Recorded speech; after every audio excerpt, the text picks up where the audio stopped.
Hello guys, with Nora here. എനിക്ക് തോന്നുന്നു ഒരു 1 മന്ത് മുമ്പെങ്ങാണ്ടാന്ന് തോന്നുന്നു. അല്ല, 1 മന്ത് ആയില്ല, അതിന് മുമ്പെങ്ങാണ്ട് വന്നിട്ട് പറഞ്ഞിട്ട് പോയതാണ് ഞാൻ വരും എല്ലാ വീക്കും. ബട്ട് പറ്റിയില്ല. പറ്റാഞ്ഞത് കുറെ റീസൺ ഉണ്ടായിരുന്നു. എന്റെ ഇഷ്യൂ ഉണ്ടല്ലോ ഗൈസ്. ഫസ്റ്റ് ഞാൻ റിംഗ് ലൈറ്റ് യൂസ് ചെയ്താണ് വീഡിയോ എടുക്കുന്നത്. ആ റിംഗ് ലൈറ്റ് അങ്ങ് ഒടിഞ്ഞു പോയി. ഫസ്റ്റ് അതാണ് പറ്റിയത്. അതങ്ങോട്ട് ഓർഡർ ചെയ്ത് വരുന്നവരെ വെയിറ്റ് ചെയ്തു. അതിനു മുമ്പ്, ആ ഒരു ഇഷ്യൂന് മുമ്പ് എന്റെ ബെസ്റ്റ് ഫ്രണ്ട്, അതായത് എന്റെ ഓഫീസിൽ എനിക്ക് പെട്ടെന്നൊരു ബെസ്റ്റ് ഫ്രണ്ട് ഉണ്ടായി. അതായത് മീനൂട്ടി. അവന്ന് വെച്ചാൽ ഞാൻ പെട്ടെന്ന് ആരുമായിട്ട് അങ്ങനെ ബെസ്റ്റ് ആവാത്തത്. ബട്ട് അവളുമായിട്ട് ഭയങ്കര കമ്പനിയായി. ഓഫീസിൽ എന്റെ കൊളീഗ് കാണുമ്പോൾ ഭയങ്കര കമ്പനിയായി. അവളുമായിട്ട് അറ്റാച്ച്ഡ് ആയി, ബെസ്റ്റ് ഫ്രണ്ടായി. അങ്ങനെ ഒരു 1.5 മാസം കഴിഞ്ഞപ്പോഴത്തേക്ക് അവള് റിസൈൻ ചെയ്ത് പോവുകയാണ് ചെയ്തത്. അങ്ങനെ കുറച്ച് ദിവസം ശോകമായിരുന്നു. അതായത് അവള് അറിഞ്ഞ പോലെ പോകുന്ന ദിവസം വരെ ഞാൻ കരച്ചിലായിരുന്നു. അങ്ങനെ അത് കഴിഞ്ഞപ്പം റിംഗ് ലൈറ്റ് ഒടിഞ്ഞു പോയി. അത് കഴിഞ്ഞ് എന്നാ പുതിയ റിംഗ് ലൈറ്റ് വാങ്ങാമെന്നൊക്കെ വിചാരിച്ച് റിംഗ് ലൈറ്റ് വാങ്ങി. ബട്ട് ഞാൻ പറയട്ടെ, ഞാൻ യൂസ് ചെയ്തുകൊണ്ടിരുന്ന റിംഗ് ലൈറ്റിനെക്കാട്ടിയും ബെറ്റർ ഒരെണ്ണമാണ് ഞാൻ ഇത്തവണ വാങ്ങിയത്. ഞാൻ യൂസ് ചെയ്തത് ഓൾമോസ്റ്റ് 1 ഇയർ ഞാൻ കംപ്ലീറ്റ് ചെയ്ത് യൂസ് ചെയ്തായിരുന്നു കേട്ടോ. എനിക്കൊന്ന് വളരെ ചീപ്പ് റേറ്റിനാണ് ഞാനത് വാങ്ങിയത്. ബട്ട് നല്ലതായിരുന്നു. ഞാൻ കുറച്ചും കൂടിയൊക്കെ കെയർ ചെയ്തിരുന്നെങ്കിൽ അത് കുറച്ചും കൂടിയൊക്കെ നിന്നേനെ. ബട്ട് ഇപ്പൊ വാങ്ങിയത് അടിപൊളിയാണ് കേട്ടോ. അത് കുറച്ചും കൂടെ റേറ്റ് കൂടിയതാണ്, ചെറിയ വ്യത്യാസമുള്ളൂ. ബട്ട് നല്ലതാണ്, നല്ല റിംഗ് ലൈറ്റ് ആണ്. ആ ഒരു പ്രൈസിനുള്ളത് എന്തായാലും ഇതുണ്ട്. അപ്പൊ അത് വാങ്ങി ഇന്ന് വൈകിട്ട് മുതൽ വീഡിയോ എടുക്കാന്ന് പറഞ്ഞ് ഓഫീസിൽ പോയി കഴിഞ്ഞപ്പോഴാണ് അവിടെ വെച്ച് എന്റെ ഫോണിന്റെ ഡിസ്പ്ലേ അങ്ങ് പോയി. ഒരു റീസണും ഇല്ല. 13 ആയിരുന്നു, അപ്ഡേറ്റ് ചെയ്തിട്ടുണ്ടായിരുന്നു. അപ്ഡേറ്റ് കഴിഞ്ഞ് ഇപ്പം 2 മന്ത് ആയെന്ന് തോന്നുന്നു. അതൊരു പ്രശ്നമില്ല. പിന്നെ ചെറിയ ചെറിയ ഇടക്കൊക്കെ ഓരോന്ന് കാണുമ്പോൾ ഞാനിങ്ങനെ വിചാരിക്കുക, ഇത് പോവാൻ ടൈം ആയിട്ടുണ്ട്, എന്നാലും ഇത്ര പെട്ടെന്ന് പോകുന്ന ഞാൻ വിചാരിച്ചില്ല. അങ്ങനെ പെട്ടെന്ന്, അതായത് ഞാൻ ചാർജിനിട്ടു, പിന്നെ വർക്ക് എടുത്തിട്ട് തിരിച്ചു വന്ന് നോക്കിയപ്പോഴത്തേക്കും ഡിസ്പ്ലേ കാണുന്നില്ല. പിന്നെ അത് റെഡിയാക്കാൻ ഞാൻ ഒരു പുതിയ ഫോൺ എടുക്കണോ ഇത് തന്നെ റെഡിയാക്കണോ എന്നുള്ള ഡബിൾ മൈൻഡ് ആയിരുന്നു. അങ്ങനെ ഒരു 1 വീക്ക് അതും ഡബിൾ മൈൻഡ് ഇട്ടുകൊണ്ട് നടന്നു. ഫൈനലി ഞാൻ ഇത് തന്നെ റെഡിയാക്കി എടുക്കാന്ന് വിചാരിച്ചു. കാരണം ഞാൻ ഒട്ടും പ്ലാൻഡ് അല്ല പുതിയൊരു ഫോൺ എടുക്കുക. ഞാനിപ്പോൾ എന്തെങ്കിലും ചെയ്യുന്നുണ്ടെങ്കിൽ പ്ലാൻ ചെയ്തിട്ട്, അതായത് നമ്മുടെ കയ്യിലുള്ള ഫണ്ടും കാര്യങ്ങളൊക്കെ നോക്കിയിട്ട് ഞാൻ ചെയ്യത്തുള്ളൂ. അപ്പം പെട്ടെന്നൊരു ഫോൺ എടുക്കാം, ബട്ട് അത് പിന്നെ എന്നെ എങ്ങനെ ബാധിക്കും, അങ്ങനെയാണ് ഞാനിപ്പോൾ ചിന്തിക്കുന്നത്. അതുകൊണ്ട് ഞാൻ ഫോൺ എടുക്കുന്ന ഒഴിവാക്കിയിട്ട് ഇത് തന്നെ റെഡിയാക്കി എടുക്കാന്ന് വിചാരിച്ചു. അങ്ങനെ റെഡിയാക്കി കിട്ടി. ഇപ്പം റെഡി ആയിട്ടുണ്ട്. അങ്ങനെ വീണ്ടും തിരിച്ചു വന്നത്. റെഡിയാക്കി ഇട്ടിട്ട് 2-3 ദിവസമായി. ബട്ട് അതിനൊരു വീഡിയോ എടുക്കാനൊരു സിറ്റുവേഷൻ കിട്ടിയില്ലായിരുന്നു. അങ്ങനെ ഇന്നാണ് ഞാൻ വീഡിയോ എടുക്കുന്നത്. അപ്പോൾ സോറി. പിന്നെ ഇനി ഞാൻ വാക്കൊന്നും പറയുന്നില്ല എന്നും വരുമെന്നും, ബട്ട് മാക്സിമം ട്രൈ ചെയ്യാം. അപ്പോൾ ഇന്നത്തെ വീഡിയോ എന്താന്ന് വെച്ചാൽ, ഞാൻ 1000 സബ്സ്ക്രൈബേഴ്സ് ആയി ഇപ്പോൾ പറഞ്ഞിട്ടുണ്ടായിരുന്നു. അതിപ്പോൾ എനിക്കൊന്ന് 1 മന്ത് ആയി. ഞാൻ എന്തെങ്കിലും ഒരു വീഡിയോ ചെയ്യാമെന്ന്, സ്പെഷ്യലായിട്ട് എന്തെങ്കിലും ചെയ്യും. അങ്ങനെ സ്പെഷ്യലായിട്ട് എന്ത് ചെയ്യണമെന്ന് ആലോചിച്ച് കുറെ നാൾ നടന്നു. അങ്ങനെ ഒരു കണ്ടന്റ് കിട്ടി. അത് ഞാൻ 4 തവണ ഷൂട്ട് ചെയ്തു. എനിക്ക് ഇപ്പോഴും അറിയാം, 4 തവണ ഷൂട്ട് ചെയ്തു, 4 തവണ ഞാൻ ക്യാൻസൽ ചെയ്തു.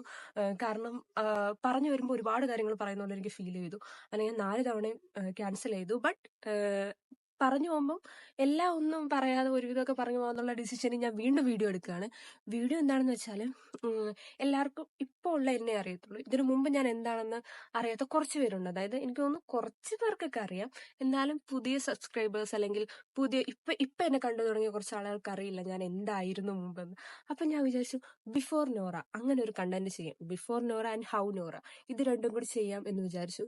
കാരണം നമ്മളിപ്പോൾ ഒരാൾ അറിഞ്ഞാണല്ലോ നിൽക്കേണ്ടത്. അപ്പോൾ ഞാൻ വിചാരിച്ചു അങ്ങനെ ഒരു കണ്ടന്റ് ചെയ്യാമെന്ന് വിചാരിച്ചിട്ടാണ് ഇന്ന് ഞാൻ ഈ വീഡിയോ എടുക്കുന്നത്.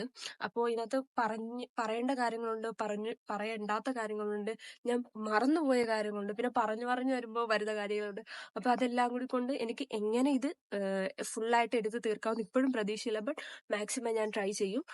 ആൻഡ് എന്തെങ്കിലും പറഞ്ഞു പോയാൽ അത് കട്ട് ചെയ്ത് ഒഴിവാക്കിയിട്ട് ചെയ്യാമെന്നാണ് വിചാരിക്കുന്നത്. കാരണം കാരണം വേറൊരാളുടെ ലൈഫിനെ അത് ബാധിക്കരുത്. അല്ലെങ്കിൽ നമ്മൾ സംസാരിക്കുമ്പോൾ നമ്മളുടെ പാസ്റ്റ്, നമുക്ക് ഒരിക്കലും ഓർക്കണ്ടാത്ത കുറെ കാര്യങ്ങൾ നമ്മുടെ ലൈഫിൽ വരരുത് എന്നുള്ളത് കൊണ്ട് ഞാൻ കട്ട് ചെയ്തിട്ടും അല്ലാതെ ഒന്നും ബാധിക്കാത്തൊക്കെ രീതിയിലൊക്കെ ചെയ്യാന്നാണ് വിചാരിക്കുന്നത്. അപ്പോ നമുക്ക് നോക്കാം എന്താണ് ബിഫോർ നോറ. ബിഫോർ നോറ എന്ന് പറയുമ്പം എന്റെ ഇപ്പോഴത്തെ ലുക്ക് വൈസ് ആണ് ആദ്യം ഞാൻ പറയുന്നത്. ഇപ്പോഴത്തെ എന്നെ കാണുന്നവരും അന്നത്തെ എന്നെ കാണുന്നവരും ചോദിക്കും, അന്നത്തെ എന്നെ കണ്ടിട്ടുള്ളവർക്ക് ഇപ്പോഴത്തെ എന്നെ ഭയങ്കര ഒരു ചേഞ്ചാണ്. അത് എന്റെ ഫ്രണ്ട്സ്, എന്റെ കോളേജ് ഫ്രണ്ട്സ്, എന്റെ സ്കൂൾ ഫ്രണ്ട്സിനൊക്കെ അത് വലിയൊരു ചേഞ്ചാണ്. അതേപോലെ ഇപ്പൊ എന്നെ പരിചയപ്പെട്ടിട്ട് അന്നത്തെ എന്റെ ഫോട്ടോ ആണെന്ന് വിചാരിക്കും ഇതാണോ നീ എന്ന് ചോദിക്കുന്നവരുണ്ട്. അപ്പോൾ രണ്ട് സൈഡ് ആൾക്കാരുണ്ട്. അപ്പൊ രണ്ട് സൈഡ് ആൾക്കാർക്ക് വേണ്ടിയിട്ടാണ്, പിന്നെ പുതിയ എന്റെ വ്യൂവേഴ്സിന് വേണ്ടിയിട്ടാണ് അപ്പോൾ ഞാൻ ഇന്ന് വീഡിയോ ചെയ്യുന്നത്. അന്നത്തെ ഞാൻ എന്ന് പറയുമ്പോൾ ഞാൻ ജസ്റ്റ് ഒരു ഫോട്ടോ കാണിക്കും, അതായിരുന്നു ഞാൻ. അത് ജസ്റ്റ് ഇതൊരു ലുക്ക് വൈസ് മാത്രമുള്ളൊരു ചേഞ്ച് അല്ല, അതിൽ പല കാര്യങ്ങളുണ്ട്. അതായത് ഫസ്റ്റ് ഞാൻ ലുക്ക് വൈസ് പറയാം. ലുക്ക് വൈസ് എന്ന് പറയുമ്പോൾ പണ്ടത്തെ എന്റെ ഔട്ട്ഫിറ്റ് ഒക്കെ എന്ന് പറയുമ്പോൾ എനിക്ക് സ്യൂട്ടബിൾ അല്ലാത്തതായിരുന്നു. ഇപ്പൊ എനിക്കറിയാം അതെനിക്ക് സ്യൂട്ടബിൾ അല്ല. ബട്ട് ആർക്കൊക്കെയോ വേണ്ടി ഞാൻ എനിക്ക് സ്യൂട്ടബിൾ അല്ലാത്ത രീതിയിൽ നടന്നു. അതായത് ഇപ്പം ഫാമിലി, ഇപ്പം നമ്മൾ എല്ലാം കെയർ ചെയ്യുന്ന ഒരു ഏജ് ആണത്. അപ്പം ഫാമിലിയിലൊക്കെ എന്ന് വെച്ചാൽ ഫുൾ ടൈം അവരുടെ ഒരു ഇഷ്ടത്തിനും പിന്നെ നമ്മൾ ഒരുപാട് സ്നേഹിക്കുന്നവരുടെ ഇഷ്ടത്തിനൊക്കെ അവർ പറയുന്ന കേട്ട് ഞാൻ എനിക്ക് സ്യൂട്ടബിൾ അല്ലാത്ത ഡ്രസ്സ് ചെയ്ത് നടന്നു. അതായിരുന്നു അന്നത്തെ ഞാൻ. പിന്നെയുള്ള കാര്യം എന്ന് പറയുമ്പം ക്യാരക്ടർ വൈസേ ഇന്നത്തെ ഒരാളല്ല ഞാൻ. ഇന്നത്തെ ഞാൻ എന്ന് വെച്ചാൽ എനിക്ക് തോന്നുന്നു കുറെ കൂടിയൊക്കെ കാമാണ്. അത് തന്നെയല്ല, പെട്ടെന്ന് പറ്റിക്കപ്പെടത്തില്ല. അതാണ് എന്റെ ഇപ്പോഴത്തെ ഏറ്റവും വലിയ ചേഞ്ച്. അത് തന്നെയല്ല, എനിക്ക് എന്താണ് നല്ലതെന്ന് എനിക്ക് തിരിച്ചറിയാൻ പറ്റും, എനിക്ക് നല്ലതല്ലാത്തതിനും തിരിച്ചറിയാൻ പറ്റും. പക്ഷെ അന്ന് അങ്ങനെയല്ല. എനിക്ക് തോന്നുന്നു എനിക്ക് ഫ്രണ്ട്ഷിപ്പിനോട് ഭയങ്കര വാല്യൂ, അന്നേ ഭയങ്കര വാല്യൂ ഉള്ള ഒരാളായിരുന്നു. പക്ഷെ ചില റീസൺസ് കാരണം ഫ്രണ്ട്സിനെ ഒഴിവാക്കി, ഫാമിലി ഒഴിവാക്കി, എന്നിട്ട് വേറെ കുറെ കാര്യങ്ങളിലേക്ക് ചുരുങ്ങിപ്പോയ ഒരാളാണ് ഞാൻ. അങ്ങനെ അയ്യോ, ഞാൻ വലിയ ആൾക്കാരെ സംസാരിക്കുന്നു വലിയ ആയി എന്നാലും അങ്ങനെ എന്ന് വെച്ചാൽ എനിക്ക് +1 മുതൽ എനിക്ക് ഭയങ്കര ചേഞ്ചസ് ആയിരുന്നു. +1 മുതൽ ഞാൻ ഭയങ്കര എന്ന് വെച്ചാൽ ഇപ്പോഴത്തെ എനിക്കറിയത്തില്ല, അന്നത്തെ കാര്യങ്ങൾ എനിക്ക് ഓർമ്മയില്ല. എനിക്ക് തോന്നുന്നൊരു 3-4 വർഷമായിരിക്കും. പക്ഷെ ഇതല്ല ക്യാരക്ടർ എന്ന് വെച്ചാൽ, ഇപ്പം കുറച്ച് ആൾക്കാരോട് അറ്റാച്ച്ഡ് ആയിട്ട് പിന്നെ എനിക്ക് വേറെ ആരും വേണ്ട. എനിക്ക് വേണ്ട ഫ്രണ്ട്സിനെയൊക്കെ പലർക്കും വേണ്ടി ഒഴിവാക്കുന്നു. ഫാമിലിയുമായിട്ട് നോ അറ്റാച്ച്മെന്റ് എന്ന് വെച്ചാൽ ഫാമിലിയോടൊക്കെ അങ്ങ് വെറുപ്പാണ്, അവരോടൊന്നും മിണ്ടത്തൊന്നുമില്ല, അങ്ങനത്തെ വെറുപ്പെന്ന് വെച്ചാൽ ആ സമയത്ത് ഫാമിലിയോട് പേടിയായിരുന്നു. പിന്നെ ആ ഫാമിലി ഇല്ലേലും കുഴപ്പമില്ല, ഞാനങ്ങ് ജീവിക്കും, എനിക്ക് ഇഷ്ടമുള്ളവരുടെ കൂടെ ജീവിക്കും, അങ്ങനെ ഒരു മൈൻഡ് സെറ്റ് ആയിരുന്നു അന്ന് എനിക്ക്. അങ്ങനെ ആ ഒരു മൈൻഡ് സെറ്റ് എല്ലാവരും അന്ന് അതേപോലെ തന്നെ +1 സ്റ്റഡീസിലൊന്നും കോൺസെൻട്രേറ്റ് അല്ലായിരുന്നു. എനിക്ക് തോന്നുന്നു 10th വരെയൊക്കെ അത്യാവശ്യം പഠിക്കുന്നതായിരുന്നു. ബട്ട് അതിനുശേഷം അതിൽ നിന്നൊക്കെ വേരിയേറ്റ് ചെയ്ത് വേറെ പല കാര്യം. സത്യം പറഞ്ഞാൽ ഹാപ്പി ആയിരുന്നു എന്ന് വെച്ചാൽ ഞാൻ ഹാപ്പി ആയിരുന്നു. കാരണം നമുക്ക് കുറച്ച് നമ്മുടെ കുറച്ച് ഇഷ്ടങ്ങൾക്കും നമുക്ക് ഇഷ്ടപ്പെട്ട കുറെ ആൾക്കാരും ഒക്കെ ആയിട്ട് ഞാൻ ഭയങ്കര ഹാപ്പി ആയിരുന്നു. പക്ഷെ ആ സമയത്ത് മറന്നുപോയ കുറച്ച് കാര്യങ്ങളുണ്ടായിരുന്നു. അതായത് ഫസ്റ്റ് ഈവൻ എന്റെ ഡ്രസ്സിങ് പോലും ഞാൻ എനിക്ക് വേണ്ടിയിട്ടല്ലായിരുന്നു ചെയ്തിരുന്നത്. സെക്കൻഡ് എന്ന് പറയുമ്പം ഞാൻ ഭയങ്കര ടോക്സിക് ആയിരുന്നു. എന്ന് വെച്ചാൽ ഞാൻ ഇഷ്ടപ്പെട്ട കുറച്ച് പേര്, അവരോട് വേറെ ആരും അറ്റാച്ച്ഡ് ആകാൻ പാടില്ല, അവരെപ്പോഴും എന്റെ കൂടെ ഇരിക്കണം, വേറെ ആരോടും മിണ്ടാൻ പാടില്ല, അങ്ങനത്തെ ഒക്കെ സ്വഭാവമായിരുന്നു. പക്ഷെ ഇപ്പോഴത്തെ ഞാൻ വെച്ചാൽ ഇപ്പം എന്നോട് അറ്റാച്ച്ഡ് ആണ്, ബട്ട് അവര് വേറൊരാളോട് മിണ്ടിയെന്ന് വെച്ചാൽ അതിനെന്താ, എനിക്കുള്ളതാണെങ്കിൽ എന്റെ അടുത്ത് നിൽക്കും, അല്ലെങ്കിൽ എനിക്ക് വേണ്ട, എനിക്ക് അല്ലെങ്കിൽ എന്നെ വിധിച്ചതല്ലെങ്കിൽ പോവും. ആ ഒരു മൈൻഡ് സെറ്റാണ് എനിക്ക്. പക്ഷെ അന്നെന്ന് വെച്ചാൽ എനിക്ക് പേടിയോ, അയ്യോ എനിക്ക് ഇങ്ങനെയുള്ളവരെ നഷ്ടപ്പെടുമോ, ഇങ്ങനത്തെ ആൾക്കാരെ നഷ്ടപ്പെടുമോ, എനിക്ക് അവരില്ലാതെ പറ്റത്തില്ല, അങ്ങനെ എനിക്ക് ഇയാളില്ലെങ്കിൽ എന്റെ ജീവിതം പോയി, അല്ലെങ്കിൽ എനിക്ക് ഇങ്ങനത്തെ ആൾക്കാരില്ലെങ്കിൽ എന്റെ ജീവിതം പോയി, അങ്ങനെ ഒരു മൈൻഡ് സെറ്റ് ആയിരുന്നു. ഞാൻ ഭയങ്കര ടോക്സിക് ആയിരുന്നു. എന്ന് വെച്ചാൽ ടോക്സിക് എന്ന് വെച്ചാൽ ആരോടും മിണ്ടിയാൽ പ്രശ്നം. എനിക്ക് എന്താ വെച്ചാൽ അവരോട് ഇത്ര നാൾ ക്ലോസ്ഡ് ആയിട്ടുള്ള ആൾക്കാർ പോലും മിണ്ടുന്ന എനിക്ക് ഇഷ്ടമല്ല. ഭയങ്കര പൊസസീവ്, ജലസി, ഇതൊക്കെ ചേർന്ന ഒരാളായിരുന്നു ഞാൻ. എന്ന് വെച്ചാൽ ഭയങ്കര മൈൻഡ് ഭയങ്കര ചുരുങ്ങി, അങ്ങനെയൊക്കെ പറയില്ല, അങ്ങനെ ഒരു മൈൻഡ് ആയിരുന്നു. ഞാനിത് എന്റെ ക്യാരക്ടർ വൈസ് ആണ് പറയുന്നത്. അങ്ങനെ പ്രശ്നങ്ങളൊക്കെ ആവുന്ന സമയത്ത് ഞാൻ വിചാരിച്ചു ഞാൻ ഗെയിം സ്റ്റാർട്ട് ചെയ്യാന്ന്. അങ്ങനെ എന്റെ ലൈഫിലെ ഏറ്റവും, അതായത് ടേണിംഗ് പോയിന്റ് എന്നൊക്കെ പറയത്തില്ല ഒരു ലൈഫിന്റെ, അങ്ങനെ ഞാൻ എടുത്ത ഒരു എന്റെ ലൈഫിന്റെ ടേണിംഗ് പോയിന്റ് ആണ് പബ്ജി, ഇന്നത്തെ BGMI എന്നുള്ള ഗെയിം. അങ്ങനെ ഞാൻ ഗെയിം എടുത്തു. സത്യം പറഞ്ഞാൽ ഞാനൊരു പലർക്കും പേഴ്സണൽ സ്പേസ് കൊടുക്കാൻ വേണ്ടിയിട്ടാണ് ആ ഗെയിം സ്റ്റാർട്ട് ചെയ്തത്. പക്ഷേ ആ ഒരു ടൈമിൽ ഞാൻ എറണാകുളത്താണ്. അത് ഇപ്പം നമ്മൾ നിൽക്കുന്ന സാഹചര്യം മാറുമ്പോൾ നമ്മുടെ മൈൻഡ് സെറ്റും അതനുസരിച്ച് മാറും. അതേപോലെ തന്നെ പുതിയ കാര്യങ്ങൾ പഠിക്കും തോറും നമ്മളും അതനുസരിച്ച് മാറും. അങ്ങനെ ഞാൻ എറണാകുളത്തുള്ള സമയത്ത് ഞാൻ BGMI എടുത്തു. അന്ന് പബ്ജി എടുത്തു. പബ്ജി എടുത്തപ്പോഴാണ് എനിക്ക് കുറേ അധികം ഫ്രണ്ട്സിനെ കിട്ടുന്നത്. പറയട്ടെ, അന്നുള്ള ഫ്രണ്ട്സ് എനിക്ക് തോന്നുന്നു 3-4 വർഷം മുമ്പാണെന്ന് തോന്നുന്നു, എനിക്ക് കറക്റ്റ് അറിയില്ല. അന്നുള്ള ഫ്രണ്ട്സ് പലരും ഇന്നും എൻ്റെ കൂടെ ഉണ്ട്, ഇന്നും എൻ്റെ ഫ്രണ്ട്സ് ആണ്. അതല്ല, ഇന്ന് എനിക്ക് ഉള്ള ഫ്രണ്ട്സ് കൂടുതലും ഗെയിമിൽ നിന്നുള്ള ഫ്രണ്ട്സ് ആണ്. അതായത് എവിടാണ് എന്ന് തിരക്കുന്ന ആരെങ്കിലും ഉണ്ടെങ്കിൽ അതിൽ കൂടുതലും ഗെയിമിൽ നിന്നുള്ള ഫ്രണ്ട്സ് ആണ്. ഇതുവരെ നേരിട്ട് കണ്ടിട്ടില്ലാത്ത ഫ്രണ്ട്സ് ആണ്. അങ്ങനെ കുറച്ച് പേര് എനിക്ക് ആ ഒരു ഗെയിം വഴി കിട്ടിയിട്ടുണ്ട്. അതാണ് എൻ്റെ ലൈഫ് ചേഞ്ച് ചെയ്യാനുള്ള ഏറ്റവും വലിയത്. ഞാൻ എന്നിലോട്ട് മാറാനുള്ള ഏറ്റവും വലിയ ടേണിംഗ് പോയിന്റ് പോയിന്റ് അതായിരുന്നു. അതായത് ഗെയിം സ്റ്റാർട്ട് ചെയ്തത്. ഗെയിം വഴി ഞാൻ കൂടുതൽ ആൾക്കാരെ പഠിച്ചു, കൂടുതൽ ആൾക്കാരോട് അറ്റാച്ച്ഡ് ആയി, കൂടുതൽ ആൾക്കാരോട് മിണ്ടി, എനിക്ക് കുറച്ച് ബെസ്റ്റ് ഫ്രണ്ട്സ് ഉണ്ടായി. അങ്ങനെയൊക്കെയാണ് ഗെയിം എന്നെ അഫക്റ്റ് ചെയ്തത്. ഗെയിം വഴിയായപ്പോൾ ആ ഒരു സമയത്ത് അപ്പം എനിക്ക് സ്പേസ്, ഞാൻ മറ്റുള്ളവർക്ക് സ്പേസ് കൊടുക്കാൻ പോയി. അപ്പോഴത്തേക്ക് നമ്മളെ ഡിസ്റ്റൻസിൽ ഇപ്പൊ നമ്മൾ എന്തെങ്കിലും കാണിച്ചിട്ട് നമ്മൾ പുറകെ നടന്നിട്ട് ഒരു സമയത്ത് നമ്മൾ പുറകെ നടക്കാതിരിക്കുമ്പോൾ മറ്റുള്ളവർക്ക് അത് ഹർട്ടാവും. അപ്പൊ അവര് നമുക്ക് വേണ്ടി വരും. പക്ഷെ അപ്പോഴത്തേക്ക് നമ്മളുടെ മൈൻഡ് എല്ലാം കയ്യിൽ നിന്ന് പോയി കാണും. നമുക്ക് ആ ഒരു ഇഷ്ടം അല്ലെങ്കിൽ ആ ഒരു കാര്യങ്ങൾ നമ്മുടെ കയ്യിൽ നിന്ന് പോയി കാണും. അങ്ങനെ ഒരു അവസ്ഥയിലാണ് ഞാൻ. അതായത് ആ സമയത്ത് എനിക്ക് ഗെയിം, ഫ്രണ്ട്സ്, ഈ 2 കാര്യങ്ങൾ മാത്രമേ ഉള്ളൂ. അതിനേക്കാൾ കൂടുതലൊന്നും എന്നെ വേറെ ഒന്നും അഫക്ട് ചെയ്തിട്ടില്ല. ആ സമയത്ത് ഫാമിലി അത്ര വലിയ ഇമ്പോർട്ടന്റ് ഫാക്ടർ ഒന്നും എനിക്കല്ലായിരുന്നു. അങ്ങനെ ഈ 2 കാര്യങ്ങൾക്ക് വേണ്ടിയിട്ട് ഞാൻ നിന്നു. ബട്ട് ഞാൻ ചെയ്ത ഒരു തെറ്റുണ്ട്. ഈ കാര്യം പറയുമ്പോൾ എനിക്ക് അത് പറഞ്ഞേ പറ്റത്തുള്ളൂ. കാരണം ഞാനൊരു മനുഷ്യനാണ്. എൻ്റെ ഭാഗത്തും പല മിസ്റ്റേക്സും ഉണ്ടാവും. ബട്ട് എനിക്ക് അങ്ങനെ ഉണ്ടായ ഒരു മിസ്റ്റേക്കാണ്. ഞാൻ എൻ്റെ ബെസ്റ്റ് ഫ്രണ്ടിനെ യൂസ് ചെയ്തിട്ട് പലതിൽ നിന്നും മൂവ് ഓൺ ആവാൻ നോക്കി. അതായത് എൻ്റെ ബെസ്റ്റ് ഫ്രണ്ട് എന്ന് പറയുമ്പോൾ പേരോ കാര്യങ്ങളൊന്നും ഞാൻ ഇതിനകത്ത് ഞാൻ എന്റെ ബേസിൽ എന്റെ ഒരു സ്റ്റോറി പറയുന്നതേ ഉള്ളൂ. ഇതിനകത്ത് വേറെ ആരുടെയും പേരോ കാര്യങ്ങളോ ഞാൻ പറയുന്നില്ല. എന്റെ ബെസ്റ്റ് ഫ്രണ്ട് ഉണ്ടായിരുന്നു. എനിക്ക് ഈ പഴയ കാര്യങ്ങളിൽ നിന്ന് മൂവ് ഓൺ ആവണം. പഴയ ട്രോമാസ് ഞാൻ നല്ല രീതിയിൽ സഫർ ചെയ്തിട്ടുള്ള ഒരാളാണ്. അത് പലർക്കും അറിയാം. ബട്ട് എന്റെ ഭാഗത്തുനിന്ന് ഒരു മിസ്റ്റേക്ക് ഉണ്ടായപ്പോൾ അതാരും കണ്ടിട്ടില്ല. ഞാൻ സഫർ ചെയ്തതൊന്നും ആരും കണ്ടിട്ടില്ല. എന്റെ ഭാഗത്തുനിന്ന് മിസ്റ്റേക്ക് ഉണ്ടായെന്ന് മാത്രമേ നോക്കിയിട്ടുള്ളൂ. അപ്പോൾ അത് പോട്ടെ. അങ്ങനെ ആ ഒരു ഇതിൽ നിന്ന് മൂവ് ഓൺ ആവാൻ വേണ്ടി ഞാൻ എന്റെ ബെസ്റ്റ് ഫ്രണ്ടിനെ യൂസ് ചെയ്തു. എന്നിട്ട് അവനൊരു ബാഡ് ഇമേജ് ഞാൻ കാരണം ഉണ്ടായി. എല്ലാവരുടെ മുമ്പിലും എന്റെ ഫാമിലി ഓൾറെഡി ഇങ്ങനെ എനിക്ക് എന്റെ ചേഞ്ചസിൽ അവർ അക്സെപ്റ്റബിൾ അല്ലായിരുന്നു. പിന്നെ ഈ ഒരു കാര്യം കൂടെ ആയപ്പോഴത്തേക്ക് എന്റെ ഫാമിലി എല്ലാം അവനെ വെറുത്തു. അങ്ങനെ എല്ലാവർക്കും അവനോടൊരു ഹേറ്റ് ഉണ്ടായി. എന്നിട്ട് ഞാൻ കൂടെ നിന്നോ? അതും നിന്നില്ല. അതായത് എനിക്ക് എന്ന് വെച്ചാൽ നമ്മള് ജസ്റ്റ് ഒരു കാര്യത്തിൽ മൂവ് ഓൺ ആവാൻ ഒരാളെ യൂസ് ആക്കിയതാണ്. അപ്പൊ അതിന് അതിൻ്റെതായ ഒരു ഇതേ കാണത്തുള്ളൂ. ഞാൻ എന്റെ വീട്ടുകാരോടും ഒക്കെ ഉള്ള ഒരു വാശിക്കകത്ത് നിന്ന് വന്നിട്ട് ലാസ്റ്റ് ആ ഫ്രണ്ട്ഷിപ്പും പോയി. ആ ഒരു ഫ്രണ്ടിനെ ഞാൻ യൂസ് ആക്കി ആ ഒരു ഫ്രണ്ടും ഞാൻ തമ്മിൽ ഹേറ്റായി. ഞങ്ങൾ മിണ്ടിയിട്ടൊക്കെ ഉണ്ട്. ബട്ട് എന്നാലും ആ ഒരു പഴയ ഫ്രണ്ട്ഷിപ്പ് എനിക്ക് കിട്ടിയില്ല.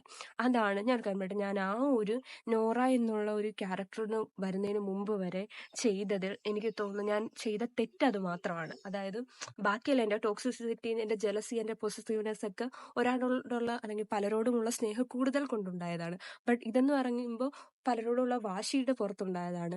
അതിന്റെ പേര് വേറൊരാളുടെ കൂടി ലൈഫ് ഞാൻ സ്പോയിലാക്കി, അയാൾക്ക് കുറെ ഹോപ്പ് കൊടുത്തു. അത് ഞാൻ ചെയ്ത ഏറ്റവും വലിയ തെറ്റാണ്. എന്റെ ലൈഫിലെ ഏറ്റവും വലിയ തെറ്റുകൾ ഒന്നാണ്. ഞാൻ ഇന്നും റിഗ്രറ്റ് ചെയ്യുന്ന എന്റെ തെറ്റുകൾ ഒന്നാണത്. അതെനിക്ക് ഇവിടെ പറയണമെന്ന് തോന്നി. കാരണം നോറയ്ക്ക് മുമ്പ് എന്താണ് എന്ന് പറയുമ്പോൾ അത് ഓഫ് കോഴ്സ് ഞാൻ പറഞ്ഞിരിക്കണം. അല്ലെങ്കിൽ പിന്നെ ഞാൻ നിങ്ങളോട് കള്ളം പറയുന്ന പോലെ ഫീൽ ചെയ്യും. അങ്ങനെ ഞാൻ യൂസ്ഡ് ആക്കി, അങ്ങനെ ജീവിതം അല്ലെങ്കിൽ അങ്ങനെ കുറച്ച് ഹോപ്പ് ഞാൻ കൊടുത്തിട്ട് വിഷമിപ്പിച്ച ഒരാളെ. ബട്ട് അവൻ രക്ഷപ്പെട്ടു കേട്ടോ, ഞാൻ കാരണം. അത് ആലോചിക്കുമ്പോൾ ഞാൻ ഹാപ്പിയാണ്. അവനിപ്പോ ജോബൊക്കെ ഉണ്ട്, ഹാപ്പി ആയിട്ട് ലൈഫ് മുന്നോട്ട് പോകുന്നു. അതാണ് അത് പോട്ടെ. ഞാൻ ഹാപ്പി. അപ്പം അങ്ങനെ ഒരാളായിരുന്നു ഞാൻ. അതായത് അത്രയും നല്ല രീതി വന്നിട്ട് ലാസ്റ്റ് കൊണ്ട് മറ്റുള്ള വാതിക്കെ കൊണ്ട് കല ഉടയ്ക്കുക, അങ്ങനെയൊക്കെ പറയത്തല്ലോ. അതേപോലൊരു തെറ്റ് ഞാൻ ചെയ്തു. അതുകൊണ്ട് എൻ്റെ ഒരു ബെസ്റ്റ് ഫ്രണ്ടിനെ എനിക്ക് നഷ്ടമായി. പിന്നെ ഞാൻ പറയാം, ആ ഒരു കാര്യത്തിൽ നിന്ന് മൂവ് ഓൺ ആയി എന്നുള്ളത് വലിയൊരു കാര്യമാണ്. എന്ന് വെച്ചാൽ നമുക്കിപ്പം ചേരാത്തത് തമ്മിൽ ചേർന്ന് കഴിഞ്ഞാൽ അത് പിന്നീട് അത് വലിയ പ്രശ്നങ്ങളാണ്. അതിപ്പോ ഒരാളുടെ മാത്രം ലൈഫല്ല, രണ്ടുപേരുടെ ലൈഫും. അതിന് നല്ലത് ചേരേണ്ടവരാണ് ചേരേണ്ടത്. ഇപ്പൊ ചേരേണ്ടവർ ചേർന്നിരിക്കുകയാണ്. എനിക്ക് എന്റെ ലൈഫ് ഇപ്പോ നോറ കഴിഞ്ഞു. ഞാൻ നോറ എന്ന് പറയുമ്പോൾ ഞാൻ പറഞ്ഞ ഡ്രസ്സിങ് മാത്രമല്ല, ക്യാരക്ടർ ബേസിൽ ഞാൻ ഭയങ്കരമായിട്ട് ഡെവലപ്പ് ചെയ്തിട്ടുണ്ട്. എന്ന് വെച്ചാൽ ഇപ്പോഴത്തെ എന്റെ ഇതെന്ന് വെച്ചാൽ കല്യാണം കഴിക്കുക അങ്ങനെയൊന്നുമല്ല. എനിക്കിപ്പോൾ ഞാനായിട്ട് ജീവിക്കണം, എനിക്ക് ലൈഫ് എക്സ്പ്ലോർ ചെയ്യണം, എനിക്ക് ഇഷ്ടമുള്ള കാര്യങ്ങൾ ചെയ്യണം. ഒരുപക്ഷെ ഞാൻ അന്നത്തെ ഒരാളായിരുന്നെങ്കിൽ ഒരാളിലോട്ട് ഒതുങ്ങി ലൈഫിൽ ഒരുപാട് എന്ന് വെച്ചാൽ ആ ആളെ മാത്രം ടോർച്ചർ ചെയ്ത് ആ ആള് ഭയങ്കര ടോക്സിക് ആയി, ജലസിയായി, പോസിറ്റീവായി അങ്ങനെ കഴിയേണ്ടത്. പക്ഷെ അതിൽ നിന്ന് മൂവ് ഓൺ ആയപ്പം അങ്ങനെയുള്ളവർക്കും ഹാപ്പി, അങ്ങനെയുള്ളവർക്കും നല്ലൊരു ലൈഫ് കിട്ടി, എനിക്കും നല്ലൊരു ലൈഫ് കിട്ടി. എനിക്കിപ്പോൾ കുറെ കാര്യങ്ങൾ പഠിച്ചു. അതായത് നമ്മൾ ഒരാളെ ഒരിക്കലും പിടിച്ചു നിർത്തരുത്. നമുക്ക് മാത്രം നമുക്ക് ഉള്ളതാണെങ്കിൽ അത് എവിടെയും പോകത്തില്ല, നമ്മളിവിടെ നിൽക്കുമെന്ന് വിചാരിച്ച് അത് മുന്നോട്ട് പോകണം. ഇപ്പം എന്റെ മൈൻഡ് സെറ്റ് അങ്ങനെയാണ്. എന്ന് വെച്ചാൽ എനിക്കുള്ളതാണെങ്കിൽ ഉറപ്പായിട്ട് ഇവിടെ കാണും എന്നൊരു, ഞാൻ പറഞ്ഞില്ല, എനിക്ക് അങ്ങനെ ഒരു മൈൻഡ് സെറ്റാണ്. ഇപ്പൊ എന്റെ കൂടെയുള്ള കൊച്ചു, ഹരി, ഇവരൊക്കെ എന്ന് പറയുമ്പോൾ അന്ന് മുതൽ എന്റെ കൂടെ ഉള്ളതായിരുന്നു. അന്ന് ആ ഗെയിം ഹരി എന്റെ കൂടെ +1 മുതലുള്ളതാണ്. കൊച്ചു ഞാൻ ആ ഗെയിം സ്റ്റാർട്ട് ചെയ്തത് മുതൽ ഇവിടം വരെ ഉള്ളതാണ്. എന്റെ എല്ലാ സൈഡും അറിയാം അവർക്ക് രണ്ടുപേർക്കും ഞാൻ എന്താണെന്നറിയാം. ഈവൻ ഹരി ആണെങ്കിൽ കൂടി അവൾ എന്തെങ്കിലും ഒരു തെറ്റ് ചെയ്യാൻ പോയാൽ ഞാൻ അവളോട് പറയുമെങ്കിൽ പോലും ഞാൻ റെഡി അങ്ങനെ വേണ്ട എന്ന് പറയുമെങ്കിൽ പോലും ഞാനിപ്പോൾ ഒരു തെറ്റ് ചെയ്യാൻ പോവാണെന്നുണ്ടെങ്കിൽ അവൾ എന്നെ തെറി വിളിച്ചിട്ടായാലും അവളത് ഒഴിവാക്കി. അവൾ പറയും വേണ്ട അത് ശരിയല്ല, നീ അത് ചെയ്യണ്ട എന്ന് പറഞ്ഞ് എന്നെ ഒഴിവാക്കും. അങ്ങനെ ഒരു ബെസ്റ്റ് ഫ്രണ്ടാണ്. ഇവൻ കൊച്ചുവാണെങ്കിൽ പോലും ഞാൻ പല കാര്യങ്ങളും ഡൗൺ ആയിട്ടിരിക്കുമ്പോൾ നീ അങ്ങനെ ചിന്തിക്കണ്ട, നീ പോസിറ്റീവായിട്ട്, ഞാൻ എല്ലാ കാര്യങ്ങളും നെഗറ്റീവ് ചിന്തിക്കുന്ന ആളാണ്. അതെനിക്ക് ഇപ്പോൾ ഉള്ളൊരു, അതായത് നോറ എന്നൊരു ക്യാരക്ടർ വന്നതിന് ശേഷം ഉള്ള ഒരു ഇതാണ്. ഞാൻ എല്ലാ കാര്യങ്ങളും നെഗറ്റീവാണ്. കുറെ ട്രോമാസ് ഉണ്ട് എനിക്ക് പാസ്റ്റില്. എല്ലാ കാര്യങ്ങളും നമ്മൾ മൂവ് ഓൺ ആവുമെങ്കിലും പല കാര്യങ്ങളും നമുക്ക് ഇപ്പോഴും ട്രോമ ഉണ്ട്. അപ്പോൾ അങ്ങനെ പോസിറ്റീവായി ചിന്തിക്കുക എന്നൊക്കെ പറഞ്ഞു തരുന്ന കുറച്ച് ഫ്രണ്ട്സ് ആണ്, കൂടെ നിൽക്കുന്ന ഫ്രണ്ട്സ് ഉണ്ട്. പിന്നെ ഫാമിലി, ഞാൻ പറഞ്ഞില്ല ഫാമിലിയോട് ഞാൻ ആ ഒരു ക്യാരക്ടർ മുമ്പ്, നോറയ്ക്ക് മുമ്പ് വരേക്കും, നോറയുടെ പകുതി വരേക്കും, ഈ ഒരു ഇതിന് മുമ്പ് വരേക്കും ഫാമിലിയോട് അത്ര അറ്റാച്ച്ഡ് അല്ല. ഫാമിലിയോട് ഭയങ്കര എതിർപ്പായിരുന്നു. അതായത് ഞാനൊരു തെറ്റ് ചെയ്തെന്ന് ഞാൻ പറഞ്ഞില്ലേ, ആ ഒരു തെറ്റ് എന്തുകൊണ്ട് ഞാൻ ചെയ്തു എന്ന് ചിന്തിച്ചവരല്ല എന്റെ ഫാമിലി പോലും. അവർ വരെ എനിക്ക് ഓപ്പോസിറ്റ് ആയിട്ടാണ് നിന്നത്. ഞാൻ തോന്നുന്നു ഒരു 1 ഇയറിനടുത്ത് വരെ ഞങ്ങൾ തമ്മിൽ അത്ര നല്ല ടൈംസ് അല്ലായിരുന്നു, വഴക്കായിരുന്നു. എന്ന് വെച്ചാൽ ഞാൻ ജസ്റ്റ് വീട്ടിൽ വരും, ജോബ് കഴിയും, വീട്ടിൽ വരും, പിന്നെ ഫ്രണ്ട്സായിട്ട് പുറത്തു പോകും. അതിൽ ഫാമിലിക്ക് വലിയ ഇമ്പോർട്ടൻസ് കൊടുത്തിട്ടില്ല. പിന്നെ എന്റെ ലൈഫ് ചേഞ്ച് ചെയ്ത ആരാന്ന് വെച്ചാൽ അത് ഐദു ആണ്, എന്റെ ഇത്തിയുടെ കുഞ്ഞാണ്. അവൻ വന്നതോടെ പിന്നെ അതിൽ നിന്നൊക്കെ മാറി ഞാൻ. പിന്നെ ഞാൻ കുറച്ച് മെച്യൂരിറ്റി ഒക്കെ ആകുമ്പോൾ, നമുക്കൊരു 20 ഒക്കെ കഴിയുമ്പോൾ ഓൾറെഡി നമ്മൾ മെച്യൂർഡ് ആവും.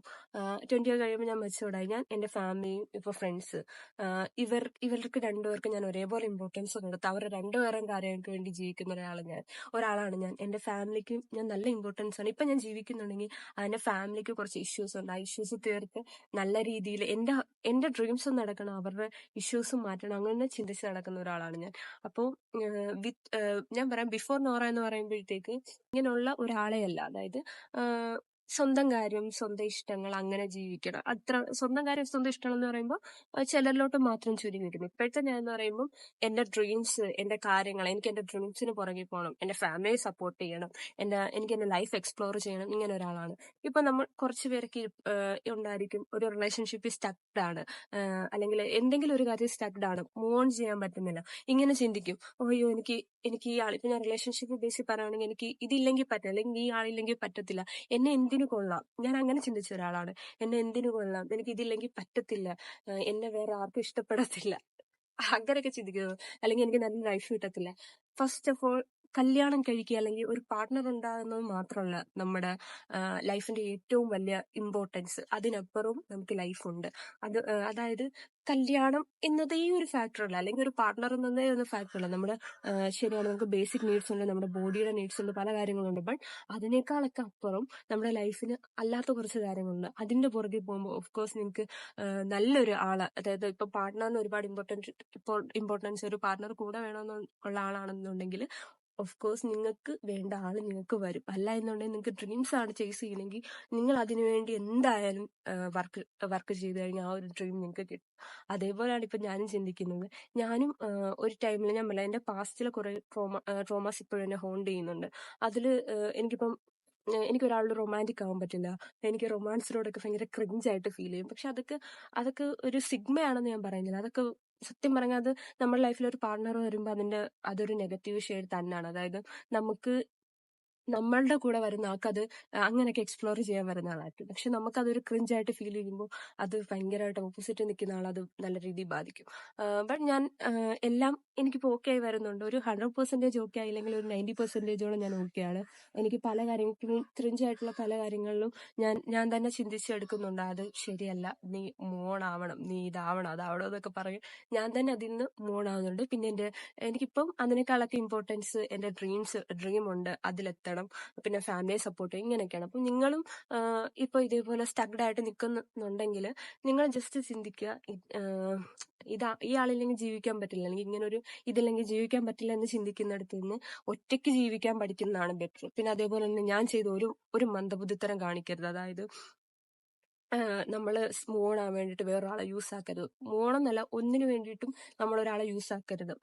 അവർക്കും ഫീലിങ്സ് ഒക്കെ ഉണ്ടോ, അത് കാണുമ്പോഴത്തേക്ക് നമ്മളത് ഹെർട്ട് ആകുമ്പോഴത്തേക്ക് അതിന് എന്തെങ്കിലും കർമ്മ എന്ന് പറയുന്ന ഒരു സംഭവം, അത് നമ്മൾ തിരിച്ച് ഹിറ്റ് ചെയ്യും. അതുകൊണ്ട് അതൊരിക്കലും ചെയ്യരുത്. പിന്നെ നമുക്ക് നമ്മൾ മതി എന്നൊരു മൈൻഡ് സെറ്റിൽ ജീവിക്കുക. ഇപ്പൊ ഞാൻ അങ്ങനെയാണ്. ബിഫോർ നോറ എന്ന ആളിൽ നിന്ന് ഇപ്പോഴത്തെ നോറ എന്ന് പറയുമ്പോഴത്തേക്ക് ഇങ്ങനെയൊക്കെ ചിന്തിക്കുന്ന അല്ലെങ്കിൽ ഇങ്ങനെയൊക്കെ മൂവ് ഓൺ ആയി സ്വന്തം ഡ്രീംസിനും സ്വന്തം ഫാമിലിക്കും സ്വന്തം ഫ്രണ്ട്സിനും വേണ്ടിയിട്ട് ജീവിക്കുന്ന ആളാ, അതേപോലെ ജീവിക്കുക. അതായത് നിങ്ങൾക്കൊരു ഡ്രീം കാണുമല്ലോ, ആ ഡ്രീമിന് വേണ്ടിയിട്ട് ജീവിക്കുക. പാർട്ട്ണർ അതൊക്കെ അവിടെ വെച്ചേക്കുക. റിലേഷൻഷിപ്പ് അല്ലെങ്കിൽ ടോക്സിക് ആയിട്ടുള്ള റിലേഷൻഷിപ്പിൽ നിന്ന് മൂവ് ഓൺ ആവാതെ അതിൽ സ്റ്റക്ക് ചെയ്യുക, അതൊക്കെ മാറ്റിയിട്ട് അങ്ങനെ ചിന്തിക്കുമ്പോൾ ഓഫ് കോഴ്സ് നമുക്ക് നല്ലൊരു ലൈഫ് കിട്ടും.